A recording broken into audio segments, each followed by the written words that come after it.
In this video, I'm going to go over the Turning Tides North Sea update and look at the patch notes in detail, giving special attention to the specific changes to the gun balance in the game, and then of course looking at some other things like new vehicles, new maps, and general changes. Now I will just be going through the notes that DICE has released. If you want to read these for yourselves, and I recommend that you do, I will link them down in the description. You can have a look through them yourselves at your own pace, but this video will wrap all of them up with some gameplay relating to it in the background. So for those who don't know, this new update, or the North Sea update, is the second half of the Turning Tides DLC. After this we have one more DLC section coming, and again that will probably be split up into two sections. In this new Turning Tides update you have got the new C-class airship, two new maps, and then of course the big change to the game that has definitely turned Battlefield 1 into a game that I want to play a whole lot more. The two new maps are Heligoland Bight. You've probably seen all sorts of footage of this one. There's again some in the background if you're interested. It's designed for Conquest Assault. It's a fun map in general, although I'm not a massive fan of it. The one I enjoy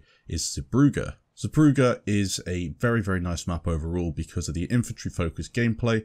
And on these new maps you will see the new vehicle, the C-class airship. This one is equipped with 4 seats and 2 package loadouts. Pilots can deliver an immense payload of artillery and bombs as they navigate the skies, or they can be pretty useless and just float around and shoot nothing. It really depends who you have in the pilot seat.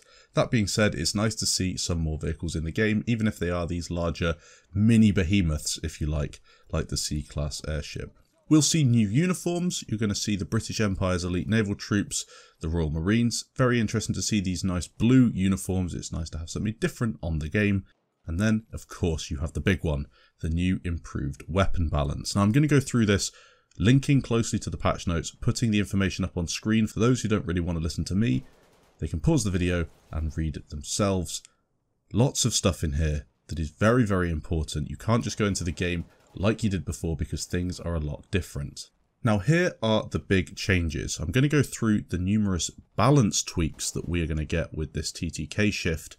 There are some really noteworthy changes that DICE have included. Of course, I could go on for hours about all this stuff because there's so many changes. But let's just go over the really important ones. DICE have highlighted these themselves.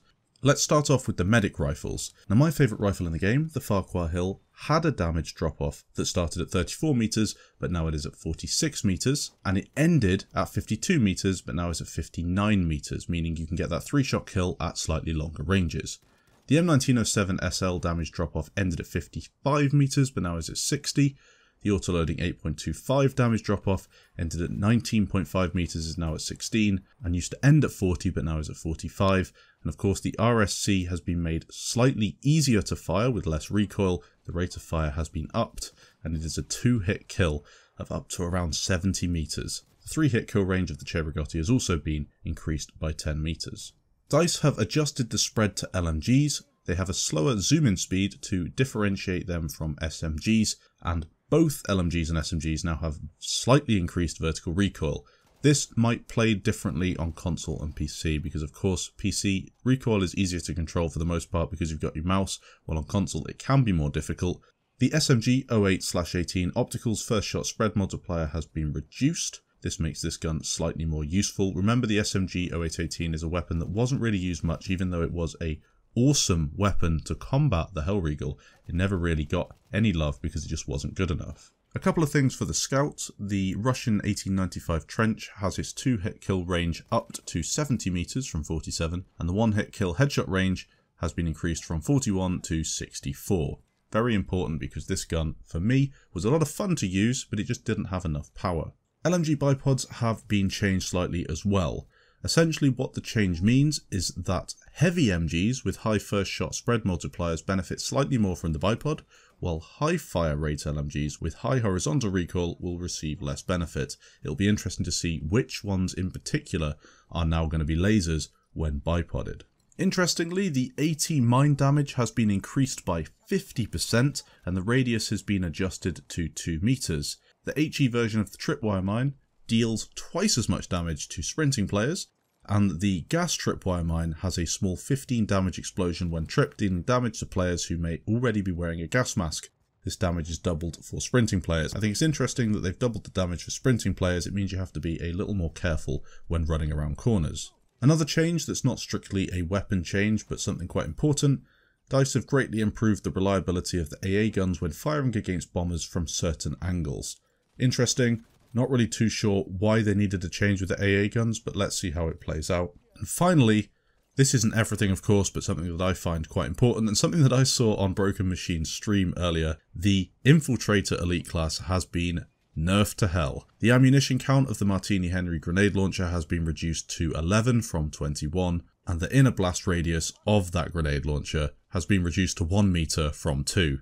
Essentially what this means is it's not as powerful as it was, and that's a good thing because this thing was an absolute beast and it needed something doing about it, especially on Achibaba.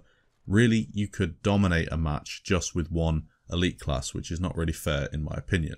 Now, as I said, there are some other changes. I'm not going to go into everything in super detail. You can read through it in your own time. These are just the things that I think really needed to be said to people who aren't going to read the patch notes. It's a massive difference if you've played the game since, and it might just be that the servers have been all reset and they feel really smooth, but I think that TTK 2.0 is great for the majority of players. There will of course be some people who hate it. That's probably how everyone else felt before TTK 2.0, so you can't please everybody, but at least DICE have given it a crack. I'm really pleased with what I'm seeing anyway, and hopefully most of you are too.